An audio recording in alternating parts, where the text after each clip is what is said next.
De regreso con ustedes aquí en Con Todo y Pensini. Tenemos un programa especial para ustedes el día de hoy. Tenemos en este momento a Francisco Sucre, diputado de la Asamblea Nacional y presidente de la Comisión de Política Exterior de la Asamblea. También no se pierda ahora más adelante a Asdrúbal Oliveros, economista y director de Ecoanalítica, porque estaba mal en el prompter antes, pero ya saben que es Ecoanalítica. Bueno, Francisco, estábamos hablando de las relaciones Venezuela internacionalmente. UNASUR muy cuestionada hasta de la sede. ¿Qué está sucediendo en este momento? Bueno, los países, UNASUR recuerda que fue un organismo que se creó simplemente para servir de elemento de impulso a la política exterior, esta izquierdosa, ¿no? Esta política que impulsó el presidente Chávez. Y bueno, los gobiernos en distintas partes de América Latina han cambiado de posición y UNASUR ya no tiene pues, la utilidad que pretendió darle en su momento Chávez, cuando bueno, en América Latina, en la mayoría de los países existían gobiernos alineados a esa visión ideológica. Ni el sustento económico. Ni el sustento económico, exactamente. Ahí ya declaró en estos días el presidente Duque, por cierto, acaba de declarar el presidente electo de Colombia que se retira de UNASUR, y así se han retirado, Argentina se retiró de UNASUR, Chile también, o sea, es decir, ya no tiene sentido mantener esa estructura, ¿no? Para impulsar la agenda multilateral, porque son visiones ideológicas contrapuestas. Es la visión que estamos viendo en Nicaragua, la que vemos en Venezuela, la que vemos en Bolivia, en contraposición a la visión de Chile, de Argentina, de muchos países de América Latina, de Colombia ahora, que bueno, están siguiendo una senda de desarrollo, de progreso, de bienestar, y no esta receta ideológica a la que pretende apegarse agónicamente el gobierno venezolano, que lo que ha dado a Venezuela, el resultado después de 20 años, es esta monumental crisis humanitaria y esta monumental crisis. Mira, ya yo no lo diría crisis, que me corrija el compañero Asdrúbal Oliveros que viene en el próximo segmento. Esto es una catástrofe económica lo que estamos viviendo en Venezuela. Yo estuve, fíjate, se anuncia en estos días un nuevo cono monetario. Ese nuevo cono monetario va a tener un billete de mayor denominación que es de 500.000 o 500 bolívares soberanos, que son 500.000 de ahorita o 500 millones de los anteriores. Bueno, resulta que en el año 99, cuando el presidente Chávez llegó al poder, si tú tenías 500 millones de bolívares en tu bolsillo, tú podías comprar 877.000 dólares. El que tenga mañana el billetico de 500 bolívares soberanos, que son los mismos 500 millones de Chávez, pero maquillados, compra 14 centavos de dólar. En 20 años, esos mismos 500 millones se convirtieron de 877.000 dólares en 14 centavos de dólar. Ahí está en forma muy gráfica lo que ha sido esta catástrofe económica. Bueno, el UNASUR ha sido uno de los organismos que ha apoyado a todos estos 20 años del gobierno, pero tienen también a otros aliados que es el CARICOM. ¿Cómo está el CARICOM también con todos estos problemas económicos que tenemos? ¿Se sigue apoyando a Venezuela a cambio de petróleo barato? Pero además de eso, seguimos apoyando, porque esa fue la política de la chequera petrolera del presidente Chávez, la diplomacia de la chequera. Y ayer o anteayer, CARICOM anunció que siguen irrestrictamente apoyando a Guyana en la reclamación del Esequibo. Entonces, tenemos 20 años apoyando a través de la chequera petrolera a estos países del Caribe, pero ellos siguen en su posición de defender los intereses de Guyana en el tema de la reclamación del Esequibo, que por cierto, estamos en una situación muy delicada, estamos prácticamente a las puertas de perder la posibilidad del Esequibo por la irresponsabilidad en el manejo de la política exterior de este gobierno. Lo que más tenemos que tener cuidado son con las aguas territoriales, porque nos pueden quitar inclusive parte que es de Venezuela. La fachada atlántica, que es lo más importante. Allá hay 80.000 millones de barriles de reserva y es un petróleo muy ligero, casi que es gasolina ese petróleo. Y el tema de la reclamación nuestra es esa fachada y además la gran cantidad de oro que existe en el territorio Esequibo. No sé si la gente debe saber que Guyana demandó a Venezuela ante la Corte de Justicia Internacional. Venezuela no se presentó. Estamos desconociendo, y eso es una posición que nosotros asumimos desde la Comisión de Política Exterior, la jurisdicción de esa Corte. ¿Pueden hacer algo la Asamblea Nacional, representar a Venezuela? No, la Asamblea Nacional lo que puede es moverse a través de organismos multilaterales, como por ejemplo el Parlasur.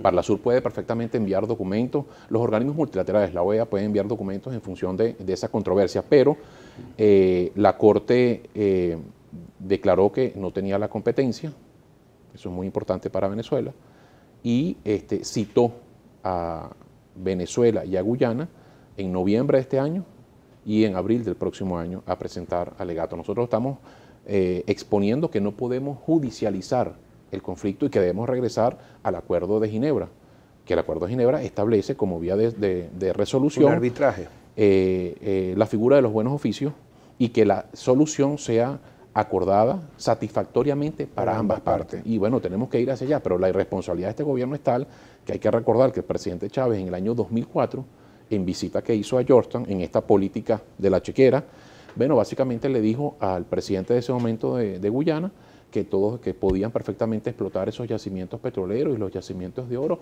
porque bueno, era mucho más importante el tema de los pueblos y tal, y todo este discurso que puso en entredicho nuestros legítimos derechos en el Esequibo, y hoy estamos pagando las consecuencias. El mismo presidente actual, Maduro, fue canciller 6 años y no hizo absolutamente nada porque querían, tú sabes, salvaguardar el apoyo de Guyana en la OEA para avanzar la agenda político-ideológica que impulsaron durante todos estos años. Y Francisco, hablando precisamente de la OEA, lo último que se supo, que hubo una votación para una reunión extraordinaria sobre Venezuela. ¿Esto se va a dar? ¿Cuándo sería? ¿Y el tema sigue vigente? Sí, por supuesto que sigue vigente. En la última reunión de la OEA se aprobó la resolución en donde se desconoce las elecciones del 20 de mayo. Y eso lo ha hecho no solamente la OEA, eso lo ha hecho la Unión Europea. La resolución que te nombraba al principio del programa de la Unión Europea, entre otras cosas, establece la reafirmación del desconocimiento a lo que pretenden vender como elecciones el 20 de mayo. Esa resolución establece la necesidad y urge al gobierno venezolano a realizar elecciones realmente transparentes, que respeten el Estado de Derecho, competitivas y que garanticen el pluralismo. No se puede ir a una elección donde tú tienes a los partidos políticos absolutamente ilegalizados y a los principales líderes de la oposición presos o en el exilio. Entonces, la Unión Europea, tanto como la OEA, están exigiendo la necesidad de que en Venezuela podamos dirimir esta gravísima crisis a través de un proceso electoral realmente limpio. Lo que pasó en México, Pedro. En México vimos... Tú estuviste en México, viste las elecciones y bueno, López Obrador ganó y con una amplia mayoría. Y el sistema lo reconoció. Es un sistema donde hay 90 millones de electores. Un proceso absolutamente transparente, civil. Tú vas a las casillas en México y ahí no hay Plan República ni guardias nacionales con fusiles, eso no existe. Eso es un proceso administrado civilmente. Y ya a las 8 de la noche, el Instituto Nacional Electoral de México anunció a través del conteo rápido el resultado, y tan es confiable ese anuncio que los candidatos perdedores en menos de 10 minutos salieron uno detrás del otro a reconocer la victoria de López Obrador. En México había un gran deseo de cambio y yo lo equiparo al deseo de cambio que hay aquí en Venezuela. La diferencia está en que en México los mexicanos contaron con un sistema electoral que les permitió expresarse y validar ese deseo de cambio en una mayoría incuestionable, tanto en la Cámara de Diputados como en la Cámara de Senadores. ¿Quién fue el perdedor? ¿Tú crees que fue el PRI? ¿Fue la conducción política de estos últimos años? Sin duda el PRI, que es el partido de gobierno. El PRI tuvo una debacle electoral muy importante.